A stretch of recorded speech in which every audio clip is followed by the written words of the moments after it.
Welcome to today's ISEA webinar. Before we get started, just a couple of announcements regarding logistics. If you have a question, please put that into either the chat or the question and answer box, and we will hold the questions until the end of the presentation. So today we have Timdavis, who is going to talk to us about his 30+ year career in statistical engineering. Timdavis is the director of Timdavis Consulting and an honorary professor in the Department of Statistics at the University of Warwick. He's a fellow of the Royal Statistical Society, the Institution of Mechanical Engineers, and the American Statistical Association.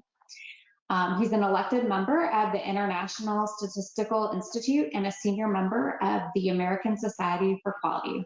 So welcome, Tim, and over to you. Okay, thank you for inviting me, Jennifer. Now, the title of this talk is possibly a little misleading because Meander sounds like it's going to be ad hoc, but I have put a little bit of structure to this, which I hope will become clear and as I go through, and will add some value to the presentation.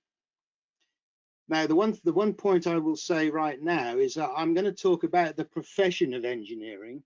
The word engineering can mean lots of different things. For example, we could talk about engineering solutions to any problem, but my talk is focused on the profession of engineering, based on my mostly on my automotive career and a little bit from my consulting career.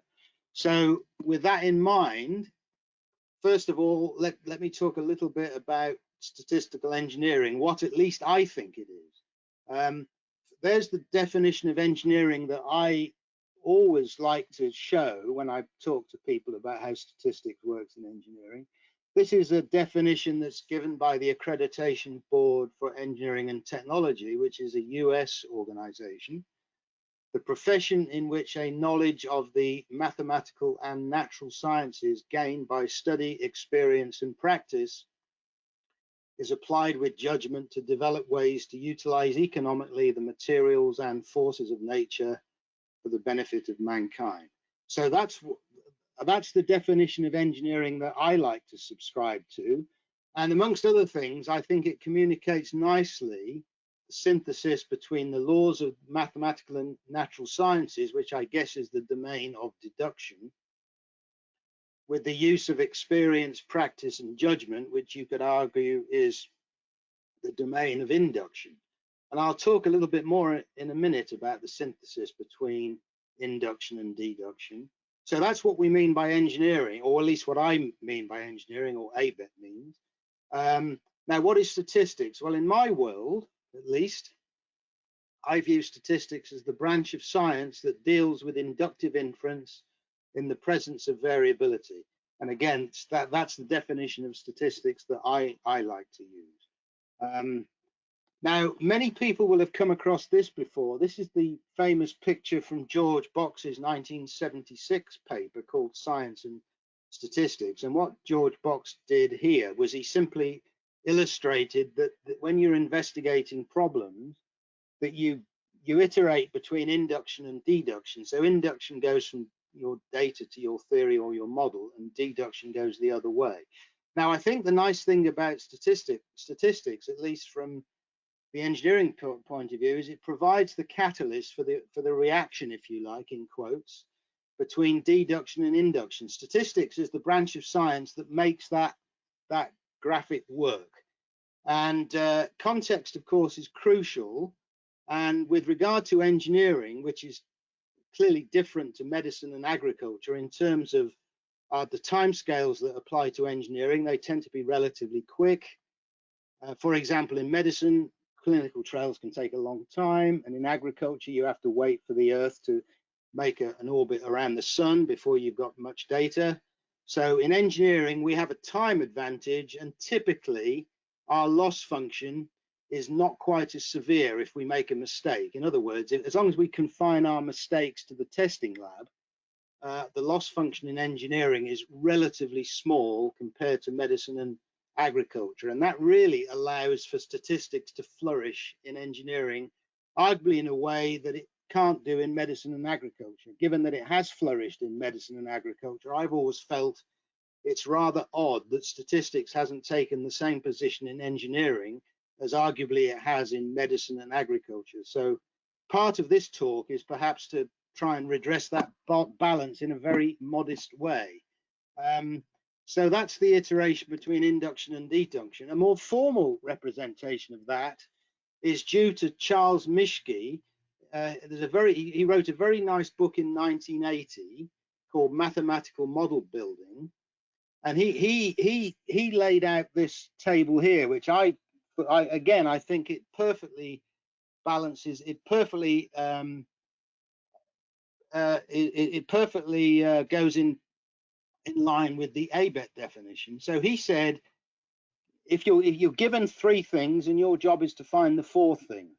So as I read the table out, you just look at the picture above. So basically what he said is, if you're given the system, the input and the laws, and your job is to find the output, the skill you need to do that is deduction, and the name of the game is analysis.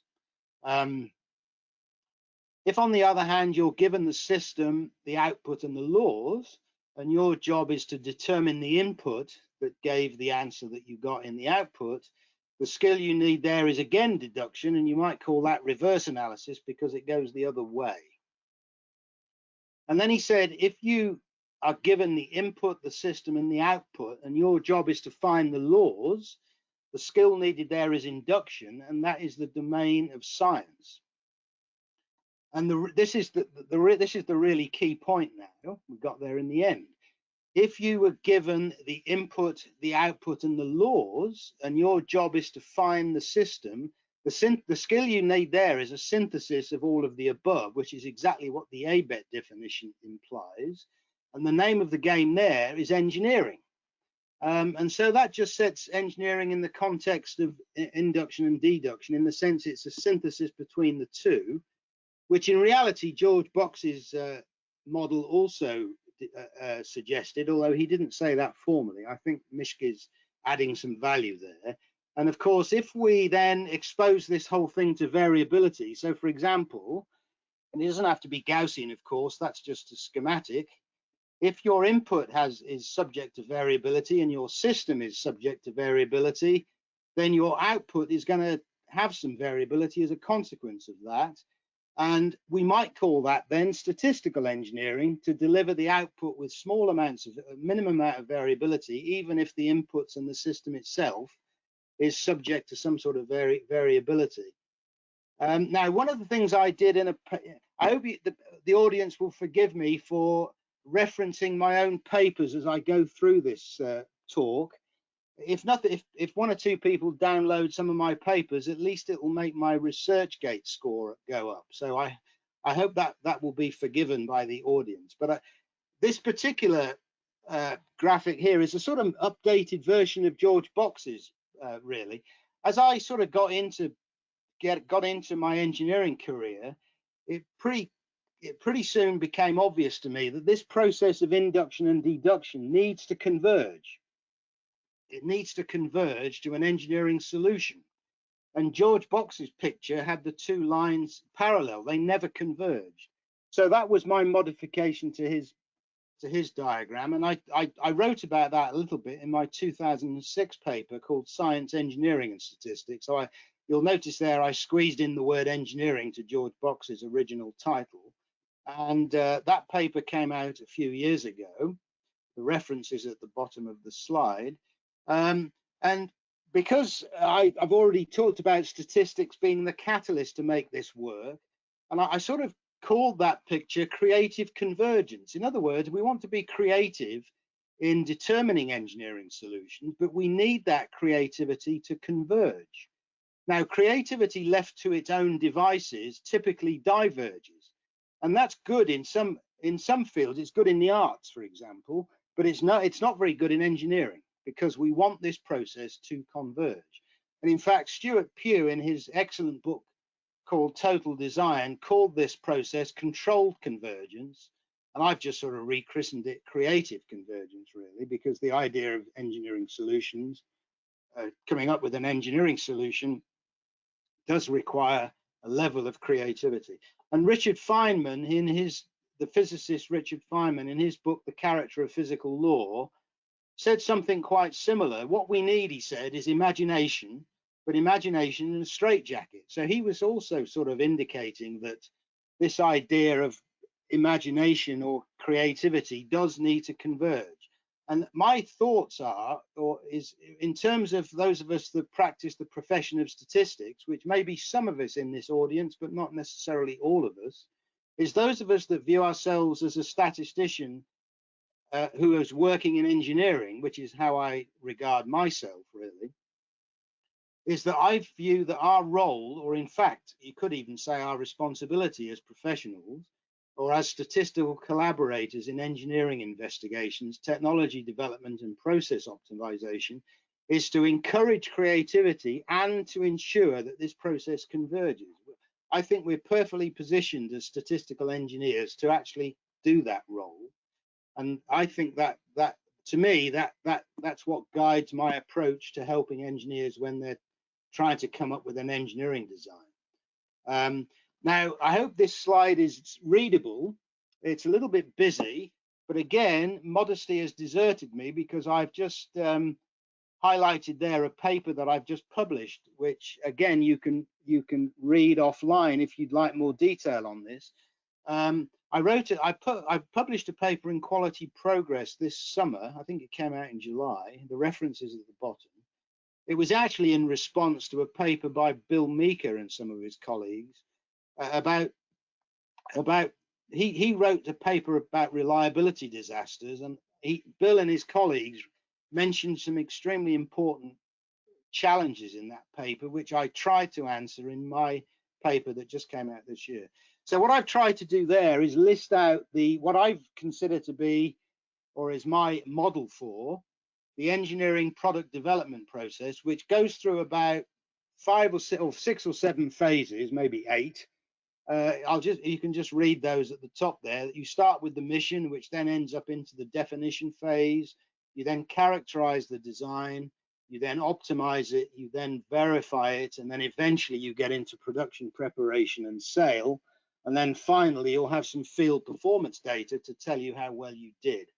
And the text in that table, which might be pretty difficult to read, is that I've listed out what the phase objectives are, and then listed underneath on the second row some typical failure modes of those phases. In other words, things that might go wrong in that phase if you don't plan proper enough work to execute it properly. So a couple of points to make here, and I'm just throwing this up because when I talk about some case studies, I'm going to refer back to the engineering product development process so that you get some contextual idea about how these case studies fit into this engineering development process. But what we can note, first of all, at the top of the slide here, I've got these gateways. I don't know if people can see my mouse. What I'm trying to suggest here is if you've got a failure mode in one phase, and you detect that it's there, the idea is to take a countermeasure for it before you end up into the next phase. And the reason I've got these red X's above each gate is to make the point that what we want to try and do is to trap any of the failure modes that we may have generated in that phase so it doesn't escape into the next phase.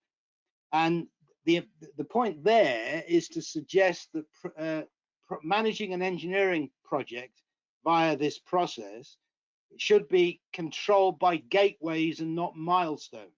In other words, we want to stop the failure mode from escaping from one phase to the next.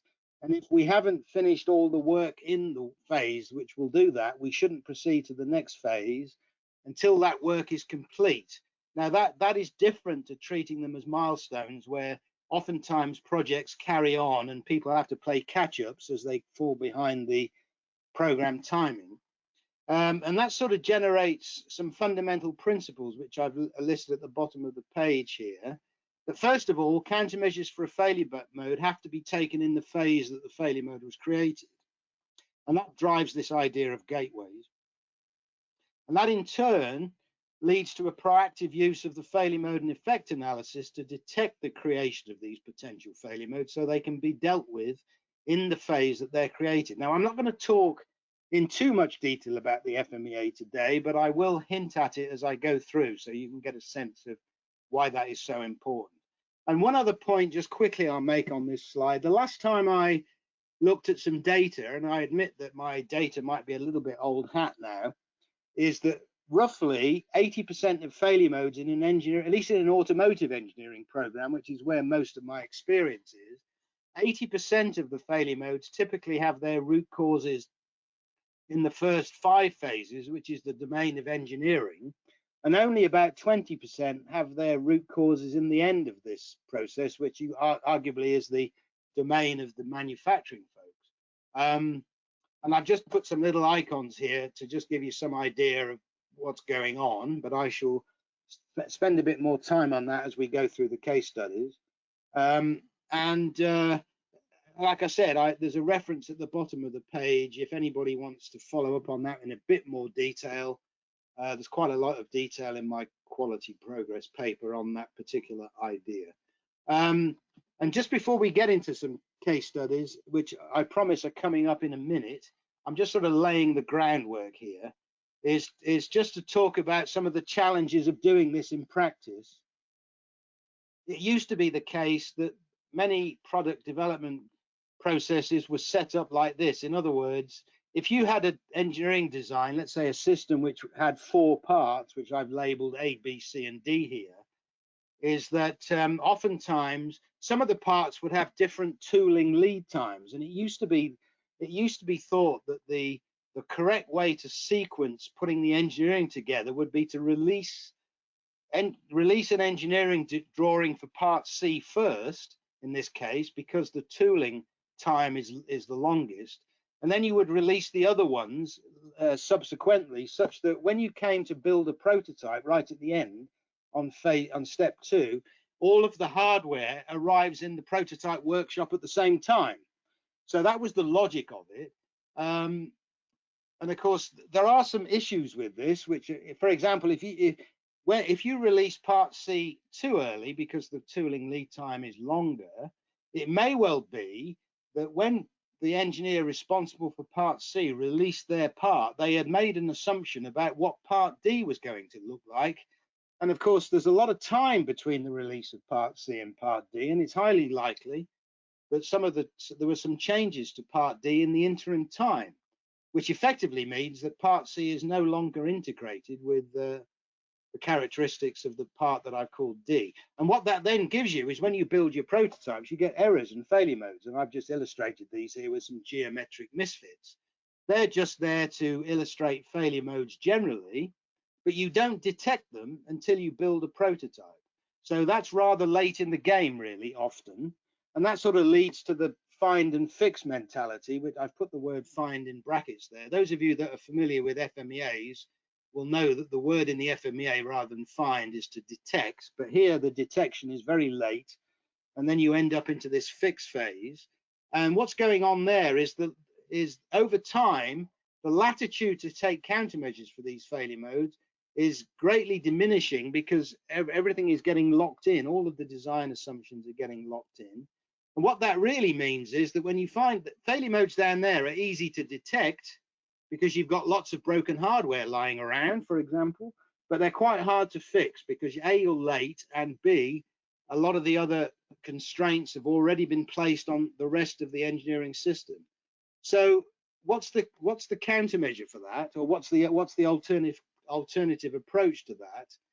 The alternative approach to that, which is an emerging, I think a lot of, at least in the automotive space, I can't speak for others, the engineering, the product and technology development is kind of switching around. What we now do, at least in automotive, is we release all of the parts at the same time, irrespective of their tooling lead time. So again, we can't build a prototype because part C has got the longest lead time for its tooling. We can't actually construct the prototype until part C arrives in the shop. But we release everything at the same time. Now, the challenge, of course, that brings is we've now got to detect any problems or failure modes before we release these parts. And of course, now we can no longer rely on a hardware prototype to do that. So the reason I've colored these light blue is to indicate that we're now in a different domain to find the failure modes. And the domain we're in here, of course, is upfront analytics. We might be generating these kind of investigations in a computer model, or perhaps with rapid prototyping, additive manufacturing, and that sort of thing. So it really has moved the domain of detecting problems earlier on. So we really want to, we've moved from this scenario to this. But there's a challenge now, because those failure modes, they're harder to detect because we have to be very clever with our analysis. But the upside, of course, is they're now easier to fix because we're at the part of the time where the latitude to take the countermeasure is at its widest. And so that's some of the intellectual challenges that go on in statistical engineering if we're to envision stopping failure modes escaping from one gateway to the next. And so how does this work in real life? Well, this is where the case studies come in, and I've just put a few together of case studies. There's a brief overview of a few examples of my time in engineering. I should say that I left the automotive business about 12 years ago, so some of the things I might say in the automotive space might be a little out of date. You'll notice, for example, in a minute, that a lot of my case studies are related to internal combustion engines. And these days, of course, a lot of cars are being sold with electric motors, not petrol, not gasoline engines. So in that sense, I'm way out of date. But some of the principles, I think, are still applicable. At least I hope so. So I'll have a brief overview of a few examples from my time in engineering product development. And when I put this talk together, it occurred to me that most of the interesting case studies that I've ever worked on, I've tended to publish. So rather than deep dive into lots of details this afternoon, because we haven't got time to do that even if we wanted to, I've just listed the references on each slide. So again, if anybody wants more information on any of the case studies, you can either drop me an email after the talk, or better still, read my papers, and then my ResearchGate score will really go through the roof, and that'll be good. But I leave it totally up to you, of course.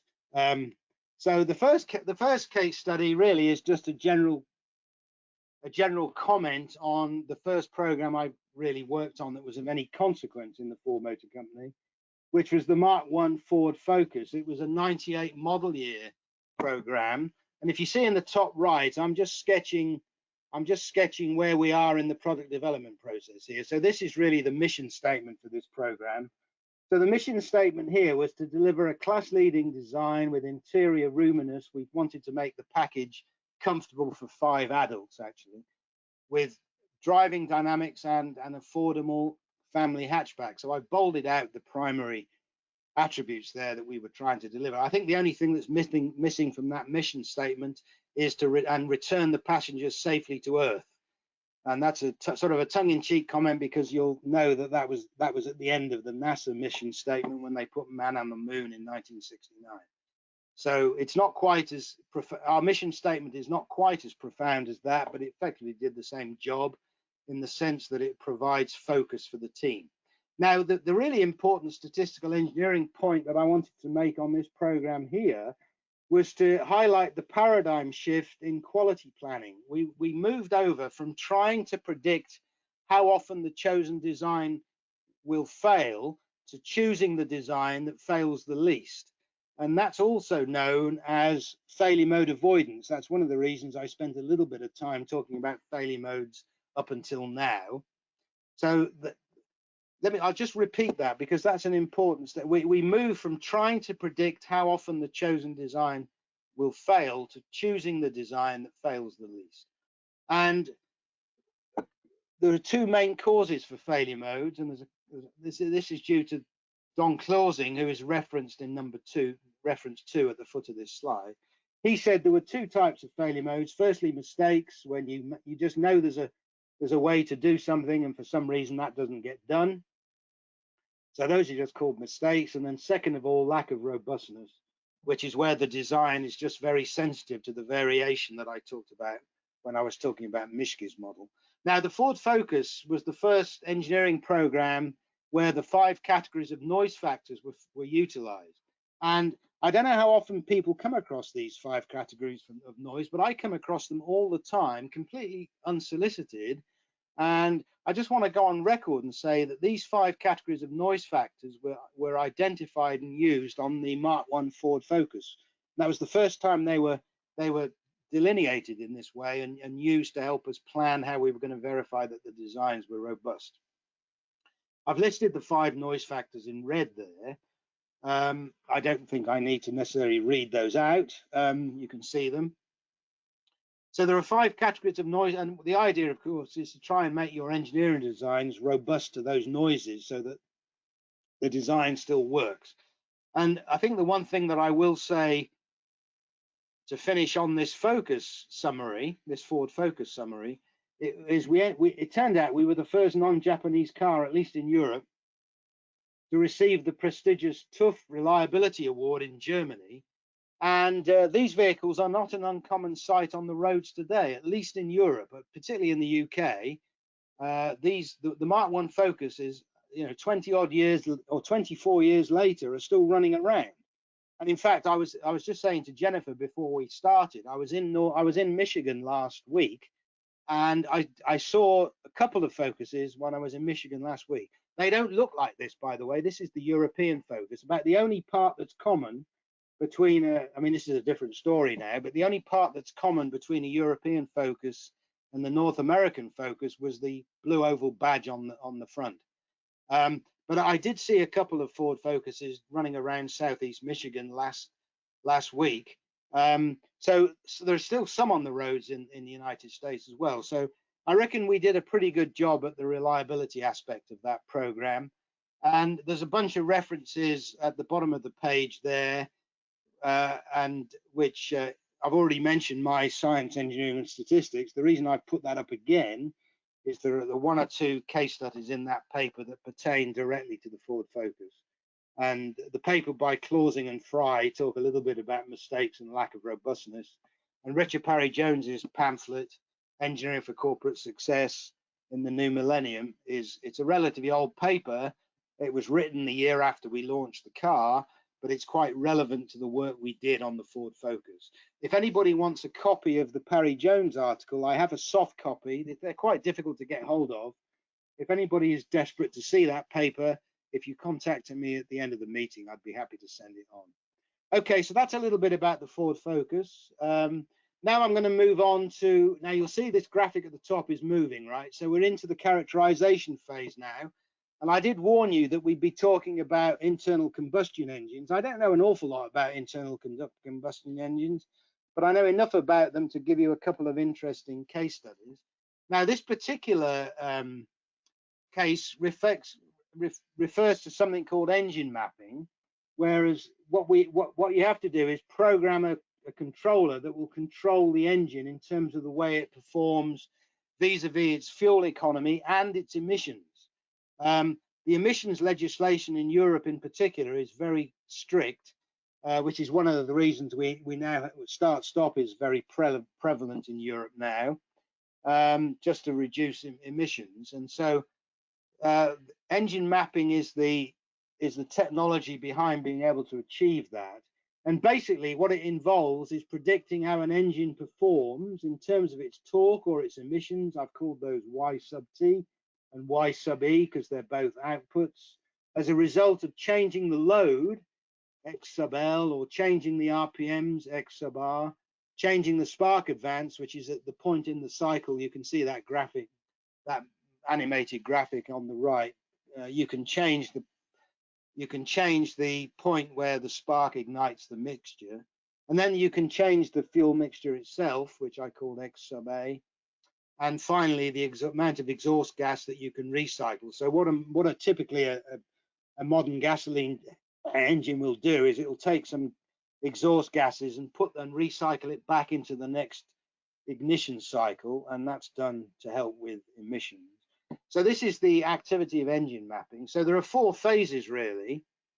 You start with data acquisition, you then screen the data for odd observations, you fit a model with regression or some other model fitting algorithm, typically regression, and then you optimize and calibrate the computer chip that's going to control the way this controls the way the engine works.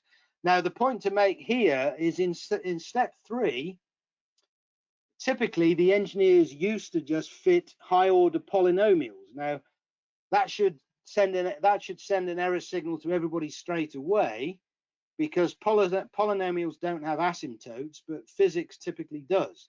So it was always going to be a trouble in fitting polynomials to this stuff, and I'll give you a quick example in a minute. And the reason that I got involved in this example was that the engineers came to me with one observation that had a huge residual, and they couldn't understand why their model wasn't fitting. And it was partly to do with the fact that they didn't appreciate that polynomials don't have asymptotes. And I've tried to illustrate this on this little graph here that I'm pointing at now, which I hope you can see my mouse. So if you fit a polynomial to this thing, you've got lots of variables, which I've listed here, XL through XE, and I define those in the blue text box at the top there. And it turned out that they were trying to fit a quadratic to that. That's what we call a spark sweep. So that is just the polynomial. That's just the polynomial sliced in the spark domain. That's what's called a spark sweep. And you can see there the quadratic doesn't fit very well because there's certainly a pattern to the residuals. And the problem is, of course, a quadratic is symmetric about its turning point, whereas you can see from that particular spark sweep, that curve isn't. It's probably only second order in the sense there's only one turning point, but it's certainly not quadratic because it's not symmetric. And that was the interesting statistical engineering challenge, I guess, which was how to work out a second order curve to a spark sweep that was asymmetric. And I'll have the answer to that on the next slide. But you can see the error here. The true maximum is where that green dot is. And so the fitted maximum is where the red dot is. So that gives you an error of getting on for 5 or more degrees for the spark advance. That's a huge error. And so obviously, if you were to pursue that solution, you would end up with an engine that was performing way below its optimal capacity. Here's the residual plot, so you can see straight away that there's a problem with that fit, as you can see just by looking at it. So what's the fix for that? What's the statistical engineering fix for that? The statistical engineering fix for that is you just fit a quadratic spline, where what you just choose this yellow point so that you minimize the error on a quadratic on the left-hand side of this point and the right-hand side, and then you end up with a much better residual plot, as you can see there.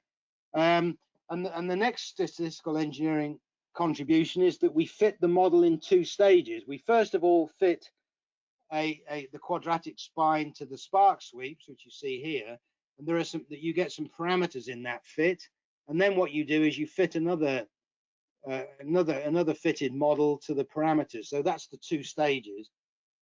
And where that led us ultimately was that we were able to reduce the amount of testing we needed to do in the data acquisition phase. We were able to reduce the amount of data we needed by an order of magnitude. So from roughly about 500 data points down to about 50 or 60, that sort of order. So that was the benefit of the engine mapping.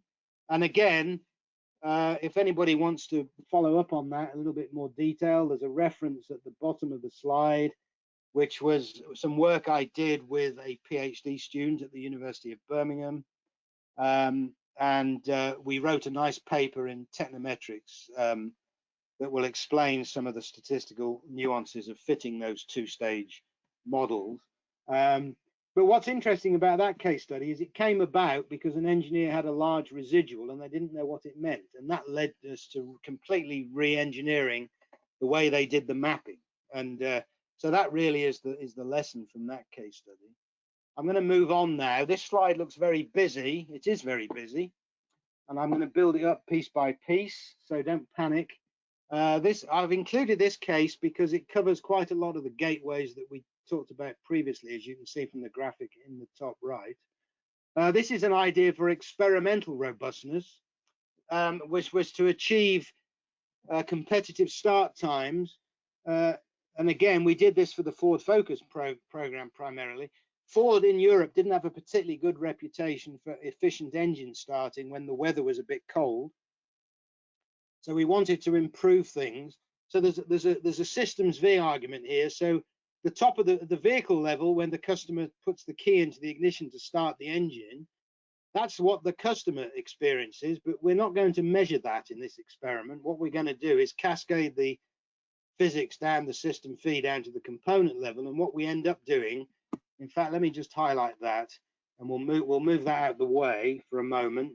And the thing to talk about to start with is the so-called P diagram, which I hope is a concept that is familiar to some of the audience at least. So what we're doing there is we're optimizing the fuel delivery system, and in doing this experiment, we don't start the engine at all. We don't start the engine until we do a final confirmation run right at the end. When we do the experiment, what we're trying to do is make that fuel delivery system as robust as possible. So we take as our signal factor the amount of fuel that we inject into the engine, or at least into the combustion chamber, and then ideally what we achieve is an optimal fuel to air ratio at the tip of the spark plug when the spark plug ignites the mixture. One other point that's worth making here is that typically powertrain engineers like to talk about air to fuel ratio, but some cursory dimensional analysis will indicate straight away that you're much better off talking about fuel to air ratio. And if you talk about fuel to air ratio, you're likely to get a linear relationship between the amount of fuel that you inject and the fuel to air ratio at the tip of the spark plug. So that's why we invert the normal engineering metric there. Let's just build this up a little bit. So there's a rather crude schematic of what's going on. In fact, I had a better picture for that on the engine mapping slide, but it makes the same point. We're going to inject some fuel here, and when the fuel to air at the tip of the spark plug, at the moment the spark plug ignites, we just need to optimize that. What was interesting a bit about this case study is we had 6 different types of fuel injector, 2 of which had a heater mechanism integrated into the way that they were going to work, and the heater mechanism was there as a countermeasure for ambient temperature, which was one of the noise factors, which I could have pointed out in the P diagram but didn't, but I'm pointing to it now. The idea of the heater mechanism in the setup was to try and make the system robust to temperature simply by having some more hardware in the system or some more function in the system. You'll see in a minute. Again, the statistical engineering contribution to this case study was that it turned out we didn't need those heaters, and I'll just show you why in just a second. And there's the metric, and I'll just quickly on the next slide, I'll explain to you what those metrics actually mean. And then we haven't started any engines at this point, so we figure out what the optimal design of this engine is from a selection of all these control factors, which is where we did our experiments. And then we build an engine and start it, and then this is the start trace. So prior to doing this experiment, we had a very stuttering start graph, as you can see there, and after the experiment you can see it was very clean. And we also minimize the emissions. I mean, the idea, of course, is if you maximize the ideal function, because we're dealing with a conserved quantity here, which is the amount of fuel we inject, we necessarily must reduce the amount of fuel that make up the aerostates, which in this case are the emissions, and you can see that from that picture here. And then finally, I suppose the final confirmation is that the field, when we actually launched the engine into the field, we were getting this sort of, it's difficult to read the numbers there, but you can see we were getting that sort of number of problems in the field prior to launching in this engine. By the time we launched it, we had something down there. We didn't reduce it to 0, but as you can see there, we made a pretty good improvement. So again, that was the major contribution to this work. And I think I've just got one more slide to give you some more statistical detail on that. I don't want to take too much time. So the idea here is, of course, that we have the amount of fuel we're injecting and the fuel to air ratio here. In an ideal state, we should expect that response function to be a straight line through the origin, because if you don't inject any fuel, you won't get any fuel to air ratio. If you double the amount you inject, because the volume of air is essentially constant in the ignition cylinder, then the fuel to air ratio will double. So if you measure a conserved quantity, you should find that your ideal response function is a straight line through the origin. Of course, things are not that simple, are they? Because we have some noise factors, and what the noise factors do is they disrupt that ideal state. And what you see here is if the line goes here, if it's too high up, that means the mixture is too rich, and if it comes down here, it means the mixture is too lean. And that will happen as the temperature fluctuates and as the fuel quality fluctuates, which were the two main noise factors in this experiment. This particular graph here, by the way, is an actual realization of data from the experiment itself. And I'm just going to, is it worth taking, I'm going to regret doing this here because I've got to, for some reason, I've got a clash of the, there we are. Is that going to work? Let's have a look. Yeah, that's better. Now you can read the thing here, the strap line. So I've mentioned the dimensional analysis, which moves us from measuring air to fuel ratio into measuring fuel to air ratio. So that was a pretty fundamental contribution. And we actually ran an 18-run Plackett-Berman design when we did this experiment. So we generated one of these pictures for all of the 18 runs in the experiment. I can't remember what run that is. But you'll notice that when you throw noise at a system, your transfer function goes from that simple linear function to this one here.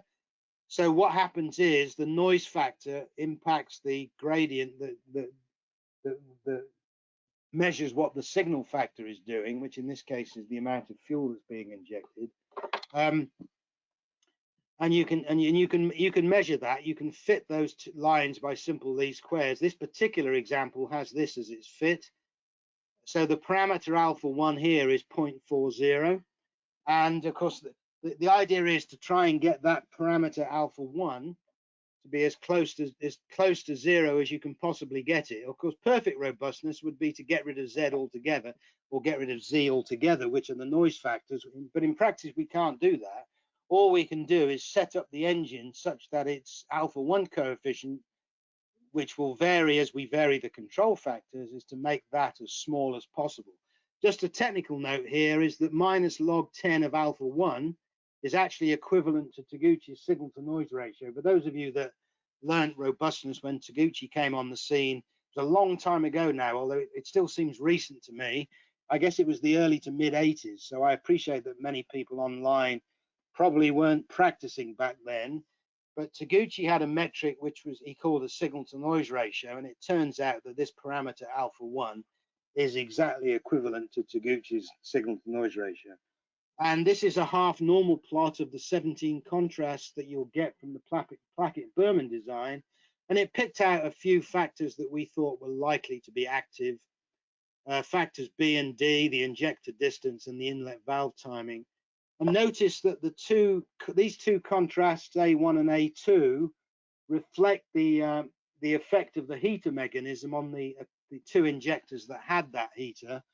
And it turns out, you'll notice that they're roughly similar order of magnitude. So the heater had the same effect on both of the injectors where it was integrated. It turns out, though, and again, here's the major statistical engineering contribution. We could achieve the same effect as A1 and A2, or the heater mechanism. We could have the same effect as that by exploiting the factors B and D. And what that meant, of course, is we didn't have to spend development money on including a heater mechanism that wasn't required. So that's, again, the main contribution here. We actually made the engineering design far more parsimonious as a result of doing this experiment. Some hardware that we thought was going to be necessary in the end wasn't, and of course that enabled us to reduce the cost and development time and everything else. And again, I've added a reference at the bottom of this page, which will give you much more detail on the experiment if you're interested in following up. So there's the reference. So that was what I called experimental robustness. I'll just quickly touch on analytical robustness. I know I think I've got a few minutes left, and so I may make this my last case, or I might just flip through to the end because I want to leave some time for questions. For analytical robustness, sometimes you've got an objective function that you already know theoretically, And this is a very nice example from Jim Morrison. It's a very old case. It's about 65 years old. But you don't need to do any experiments here because we've got the objective function, and the idea here was to achieve a volume of these glass beads, which you can just see on this graphic on the right. You have a small glass bead here which fills a transistor or a metal casing on this sort of transistor element here, and you need the volume to be 3.72 cubic millimeters. The variance that will the thing is, in serial production, you get variant. The diameter, the bore, and the length all vary in production. And if they vary, they transmit variability to V, which is the volume of glass. And they transmit that variability through this function here. So you can see there, that's just the gradient of the objective function at each of the design variables multiplied by the variance of each of the design variables. And that gives you sigma V squared. We make some assumptions which we can be relaxed. Jim's paper came out in 57, and in Jim's paper he actually didn't do the analytical robustness study. So I decided to do it, and I published it last year.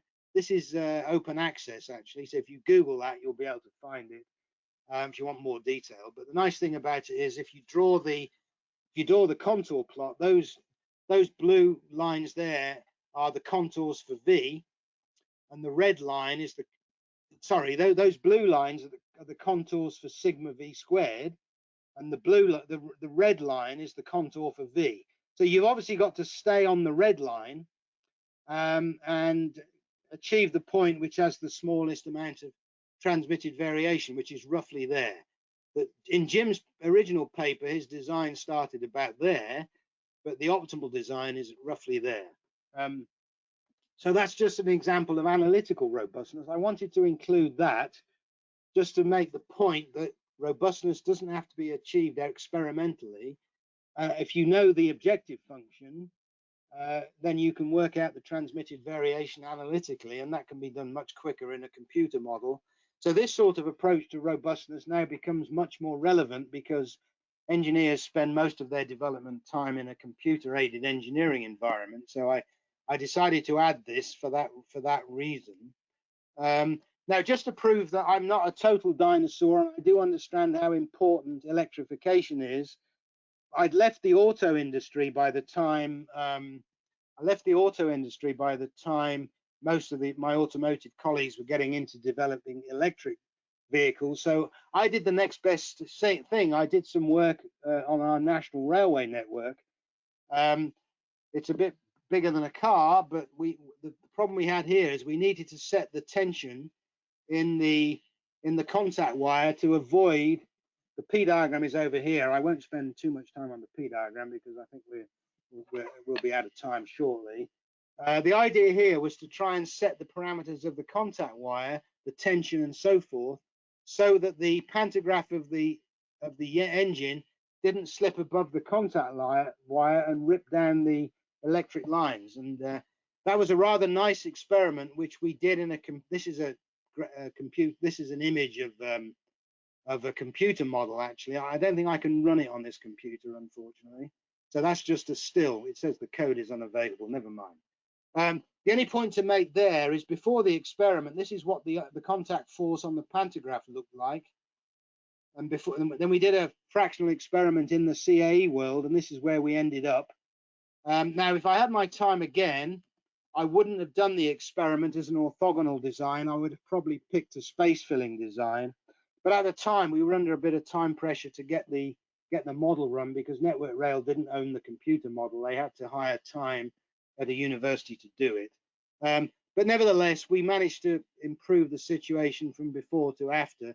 And just to show that I'm committed to my engineers, I mean, obviously we'd done this experiment in a computer environment, so I thought the least I could do was to join them on the train when we ran the confirmation runs for real, because obviously the experiment itself was done in a computer, so we had no idea whether we could reproduce that on a real train. So I put my money where my mouth was and joined them on the train. You can see me in the high vis there.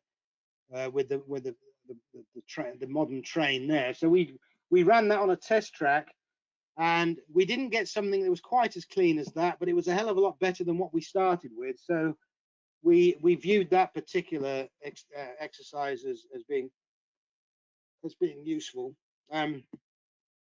So let me move on. So that's my sole contribution to electrification, I'm afraid. I'd left the automotive industry before it became mainstream in automotive. I've got a couple more examples to go, and I'll try and squeeze these in, but I do want to leave time for questions if we can. We're now in the verification phase here of our project development phase here, and this goes back to 1989. So I should have said that all these case studies are not in chronological order, but they're in the order of project management, I suppose. This was some work I did on tire testing when I first graduated from university and went to work for Dunlop. This is their logo at the top. And what I was trying to do was try and figure out what made tires fail and how did they fail. One of the interesting things that the test engineers did, this is a cumulative hazard function of failures off a rig. Here's a rig. So you rotate the tires against a huge steel drum and see how long they last before they fail. And we collect the tire industry collects a lot of data like that. They measure the time that the tire fails. And if you plot the cumulative hazard function, it looks something like that. And what the test engineers were doing is, if the tire had lasted for 200 hours, they then reduced the inflation pressure.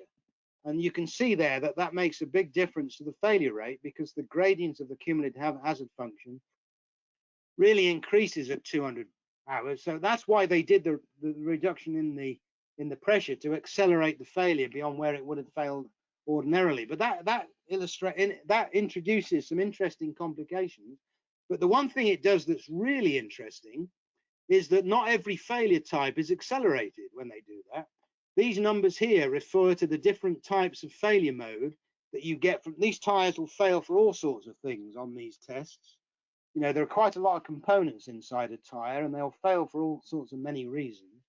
And it turned out that, I can't remember what failure type 4 was now off the top of my head. This was a long time ago. This was 1989, okay? But what we can see is that failure mode 4 definitely accelerates when we drop the pressure, but some of these other failure modes don't really at all. So that sort of tells us that when we drop the pressure, we can play around with what failure modes we're likely to induce by doing that. And it turned out that particular discovery, although it was an awful long time ago, that helped me in the last example I've got to talk about. I'm not sure if we've got time to go through this. Is that latterly in my career, when I was the quality director in Ford in North America, we had the Firestone tire crisis, which some of you will probably remember. And the work that I did at Dunlop, it's funny how things come full circle. So one of the first things I did was the work at Dunlop, and then about 30 years later, or 20 years later, whatever, it was about 30 years later, when the Firestone tire crisis erupted. I'd left Dunlop and joined Ford by a long time. The challenge was, those of you that remember this crisis, some of you might, we had a big problem with tires losing their tread, and there's a picture there. You can see here the internal mechanism of the tire, which is where they can fail for all sorts of different reasons. So this problem occurred on the Ford Explorer. There's the tire with its failure mode. And this graph here is a graph of the hazard function, not on the rig, but this is the hazard function from the field, because a lot of these tires were failing. And what we were able to deduce was that, again, we had an increasing failure rate problem.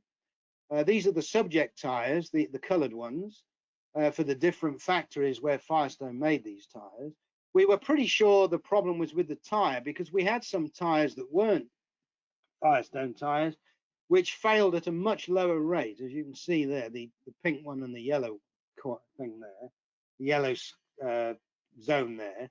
So we were pretty sure we had a tire problem.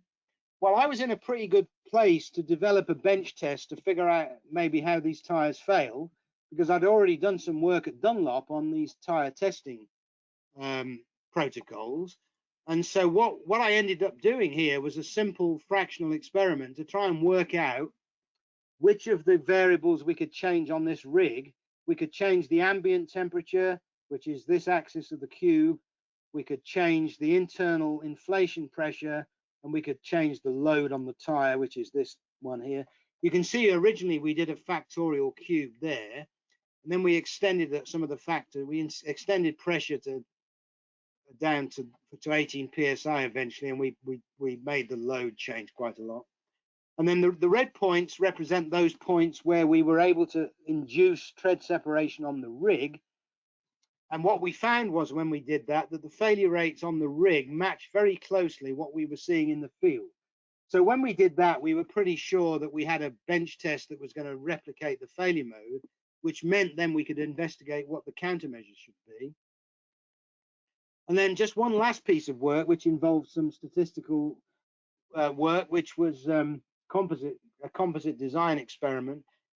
We were worried about how much temperature these tires were generating when they were running. And so what we did is we ran a central composite design in pressure and load, and in speed, actually, although speed wasn't terribly important. We could measure the internal temperature of the tire using a kind of an infrared camera to do that. That's what this graphic here is that hopefully you can see there. And what we found was the response surface for the subject tires was very, very much steeper in terms of its pressure and its load compared to the other tires that weren't failing. So that was another clue that something was wrong. And I've just highlighted the coefficients of the surface there. You can see that the coefficients for load and pressure are very much higher for the subject tires than they were for the other tires. So we're now getting some pretty strong clues as to what's going on. And the very final piece, which I think is the really key statistical engineering piece, is we needed to see if we could work out which variabilities in the tire dimensions were contributing to the overall failure rate, because every tire is different. You never make two tires the same. And if we go to the final piece, I was very keen to try out some proportional hazard regression here, because a lot of these tires were failing, and then some of them weren't failing, so we had censoring and so forth. Now, of course, when the tire fails like this, it completely destroys its inner integrity. And the statistical engineering challenge we had was, how do we stop a tire right before it fails so we can take it off the rig, section it, and measure its dimensional variability? And we did that by generating a vibration device. And what we realized was, before the tire completely shredded its tread, it started to vibrate quite seriously. And we were able to stop the tire when the tread vibration started. And then we were able to measure all of the characteristics of the tire just to prove that our root cause theory was correct regarding some of the dimensional variations in the shoulder of the tire. And again, if you'll allow me to point to a reference, with my colleagues Vasily Christoph and Dmitry Tananka, we wrote up the proportional hazards work in reliability engineering and system safety, and you can see the reference at the bottom of the screen. I think that's the last case study, and to save time, I'm going to go to just that slide there. Just a few musings based on my experiences. These are just a few bullet points. If you'll allow me to just quickly read through these, and then perhaps we can grab some questions. And I'm sorry I've taken the whole hour here. I thought I'd be a bit quicker, but things never work out like you think, do they? So a few musings are: statistics should be seen as a branch of science, or in my case, or our case, engineering then. And statisticians should be the custodians of the scientific method, which is the induction versus deduction, which I talked about at the beginning, to encourage creativity and ensure convergence. So therefore, we need to talk about statistical science and not just statistical mathematics. Focus on hypothesis generation, not just hypothesis testing.